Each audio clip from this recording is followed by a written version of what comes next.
Éphésiens 4, le verset 27 nous dit, ne donnez pas accès au diable. Ce qui veut dire que nous pouvons donner accès au diable. Lorsque nous donnons accès au diable, quand il vient, il demeure. C'est-à-dire, ne le provoquons pas. Tu lui donnes le bout de ton doigt, il prend tout ton corps. C'est pourquoi j'ai dit, il y a des choses, n'essaie pas dans la vie. N'essaie pas. Donc, plusieurs ont donné accès au diable à leur vie. Plusieurs ont baptisé avec le diable et aujourd'hui, ils payent cash. Donc, ce que tu as en plus, si tu ne fais pas attention, ça risque de te rendre orgueilleux. Et je vous ai dit que l'orgueil et l'estime de soi, les deux ne sont pas loin. C'est juste un fil qui sépare les deux. Maintenant, la grande estime de soi finit par te plonger, te donner de basculer très vite dans l'orgueil. Donc vous allez voir que, parce que l'Éternel n'approuve pas l'orgueilleux, il aura tous les problèmes. La Bible déclare que Dieu résiste aux orgueilleux. Donc si tu es orgueilleux, tu ne verras pas la main de Dieu agir dans ta vie comme il se doit. Ton véritable ennemi, c'est l'orgueil en toi qui donne à Dieu de te résister. Donc, quelle que soit ta bonne volonté, ta bonne disposition, il y a des choses qui ne viendront pas tout simplement parce que Dieu te résiste. Frère, si Dieu te résiste, tu es foutu. Donc, fuyons l'orgueil, quel que soit ce que tu as, ta position professionnelle, ta richesse, ta beauté, tes biens, tes acquis, que cela ne te donne jamais d'avoir une grosse tête et des épaules carrées. Tu peux être en palabre avec tout le monde, mais arrange-toi pour ne jamais être en palabre avec Dieu. Parce que quand tu es en de bons termes avec Dieu, il déclare qu'il dispose même en ta faveur tes ennemis. Donc mieux vaut traiter avec Dieu. Mieux vaut être injuste devant Dieu.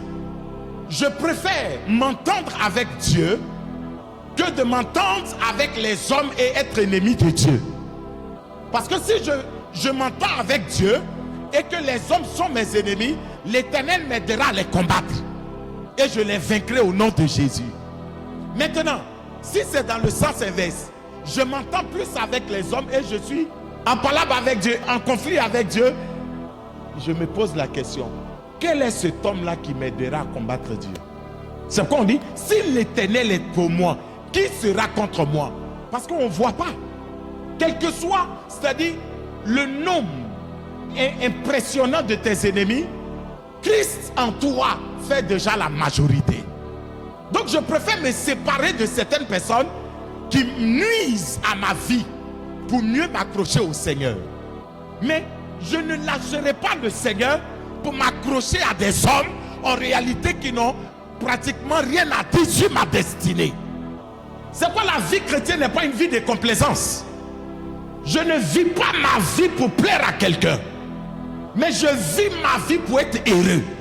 Je vis ma vie pour être sous la bénédiction de l'Éternel. Nous sommes bénis de toutes sortes de bénédictions en Jésus.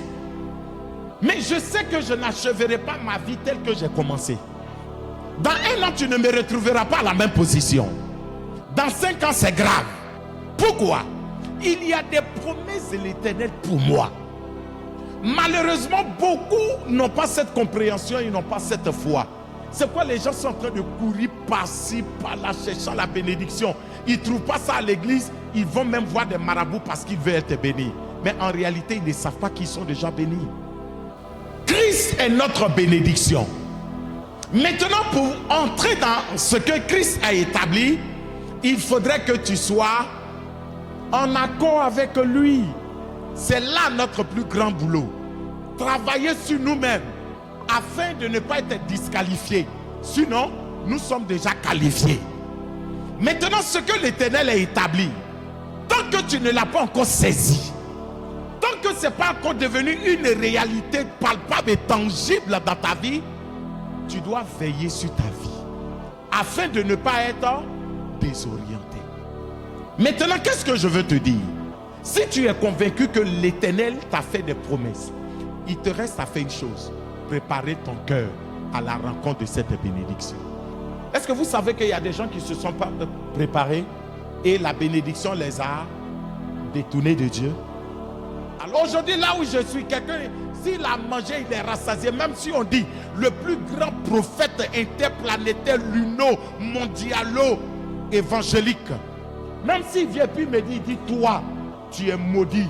Je vais lui dire, va bien dormir pour bien rêver et revenir. Pourquoi souvent on réussit à nous avoir?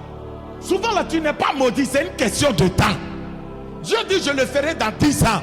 Peut-être que tu as la 8e année. Tu penses que tu as trop attendu. Non, persévère. Parce qu'il reste juste 2 ans. Mais écoutez, tant que les 10 ans ne sont pas arrivés, quelles que soient les prophéties, les paroles qui te seront données, quelles que soient les prières, avec huile du nord, avec huile de Jérusalem, avec huile Aya, avec huile rouge, ça ne changera rien. Ça ne pourra pas raccourcir le plan de Dieu. Frère, depuis que j'ai compris ça, j'ai dit la meilleure manière de vivre ma foi, c'est de me tenir au pied du Seigneur. Ayons quand même confiance à l'œuvre de la croix. Ayons confiance au pouvoir de la croix dans notre vie. Tant que tu ne crois pas aux promesses de Dieu, à la parole de Dieu, il y aura problème pour toi-même. Tout part de là. C'est quoi l'Éternel dit? Je veille sur ma parole pour l'accomplir. Quelle est la parole de Dieu qui est en toi pour qu'il y ait accomplissement? Quelle est la parole que tu as saisie? Quelle est la parole que tu as reçue, gardée jalousement pour qu'elle s'accomplisse, pour qu'elle prenne forme?